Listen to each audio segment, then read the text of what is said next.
shadowy corners of Stephen King's mind was a chilling tale of murder and vengeance. It was a unique story where a malevolent spirit seized control of a 1950s-era Plymouth Fury named Christine. The demonic force bent the muscle car to its sinister will.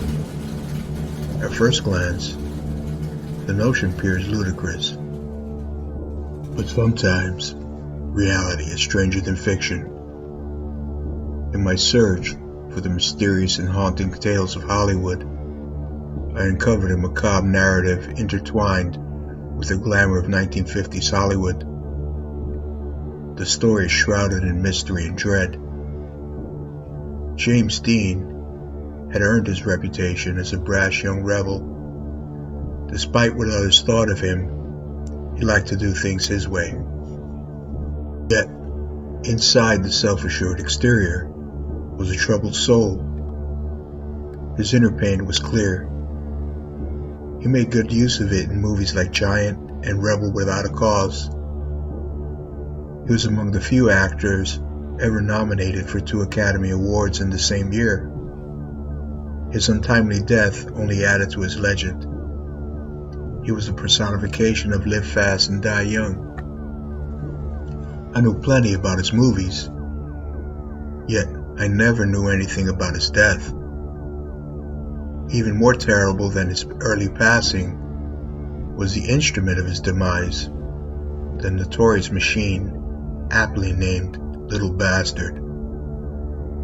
The mystique of creatures like lions and tigers is somehow enhanced by their deadly nature. The 1955 Porsche 550 Spyder was no different. The sleek monster looked like trouble, and that's what Dean liked about the low-slung death trap. The 1.5-liter dual overhead cam engine and light chassis made the menace dangerous to drive at high speed and unforgiving of the slightest mistake. And trouble did he find behind the wheel of the demon car. In the twilight hours of September 30th, 1955, on a barren stretch of Route 46 near Colombia, California, disaster hovered with a sickening certainty that appeared to linger in the air like a thick shroud. Coyotes along the lonely desert road shrieked and yowled like demented children in warning of the grim spectacle to come.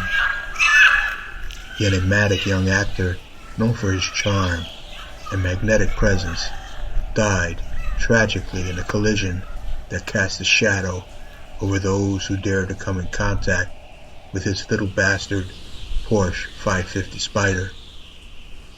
The events leading to that fatal night were fraught with foreboding, as if the world itself had colluded to warn the young idol of impending disaster. Just days earlier, British actor Alec Guinness was startled by Dean's sleek sports car. A foreboding sensation of dread rushed over him as he eyed the beautiful yet menacing 550 Spyder. He warned Dean to avoid the dangerous contraption. Dean, ever the charming daredevil, dismissed the warning with a laugh, completely unaware of his impending peril. Dean set out on his doomed adventure with a rebellious attitude, accompanied by his trusted Porsche mechanic, Rolf Woolrich, and tough guy stuntman Bill Hickman. Their objective was the Salinas sports car races, where Dean hoped to maximize the performance of his cherished car. But as they drove along the lonely highway, fate intervened in the form of a teenage student named Donald Turnipseed, whose fateful turn onto Route 41 sealed Dean's tragic fate. Dean's last words were, "He has to see us." The crash was quick and fatal, sending Dean's Porsche careening into the legend and taking his life in an instant. Woolrich was ejected from the awful wreckage, but survived to witness the horrors that would unfold in the aftermath of the tragedy. The wreck of Little Bastard ruled a total loss by the insurance company. became a grotesque emblem of death and despair for those who dared to look at it. Despite the gruesome history of the German sports car, Dr. William Estrich purchased the Porsche from a junkyard in Burbank and stripped it for parts. Estrich installed the Porsche engine in his Lotus 9 race car and loaned the transmission and suspension to fellow doctor and racer Troy McHenry. Estrich survived after crashing his Lotus at the 1956 Pomona sports car races, but McHenry's racing days were over. He slammed into a tree and died in the same race, and the curse of Dean's little bastard sped into overdrive. George Barris was a publicity hound and self-proclaimed king of customs. He had built several iconic automobiles for television and film, such as the Batmobile and the Green Hornet. Barris's insatiable need for popularity drove him to purchase the cursed relic with a promise of resurrection. But when Barris set to reconstruct Little Bastard's shattered remnants, he realized the car was beyond repair. The wreck stood in twisted defiance. Barris decided on another strategy for his business venture and unwittingly unleashed a malevolent force that would wreak havoc wherever it roamed. The Porsche, now in Barris's control, continued on a grim series of exhibitions from car shows to movie theaters and bowling alleys, leaving a path of misery and disaster in its wake. Spectators whispered stories of mysterious accidents and misfortunes, as if Dean's troubled spirit lingered within the distorted metal of his beloved car. But the true magnitude of Little Bastard's curse would be revealed in the most terrifying of ways.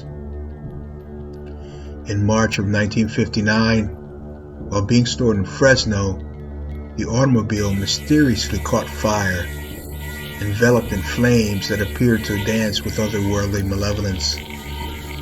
A tow truck driver was badly injured when the wreck toppled onto him as he secured it to his truck. The unfortunate man walked with a cane for the rest of his days. The message was clear. Little Bastard's curse would not be taken lightly. As the years progressed, tales concerning Little Bastard's curse grew. Stories emerged of audience members dying unexpectedly after observing the cursed relic. Everything ranging from shattered bones to fatal accidents. When the Porsche was around, the air seemed to vibrate with dread, an unsettling feeling that sent shivers down the spines of even the most daring daredevils. And then one day, in a plot twist, straight out of a horror movie, Little Bastard vanished without a trace. Rumors circulated of his disappearance from a sealed boxcar en route from Miami Beach to Los Angeles, California, leaving only whispered accusations and unanswered questions. To this day, the whereabouts of Little Bastard remains a mystery. Did the enterprising Barris secretly sell it? Or was it lost to the annals of time, like a ghostly specter fading into the night? With George Barris himself gone from this world, and no sign of the cursed relic for over 6 decades, the chilling tale of Little Bastard's curse may never reach its conclusion, leaving only a lingering echo of a tragic legacy written into Hollywood history.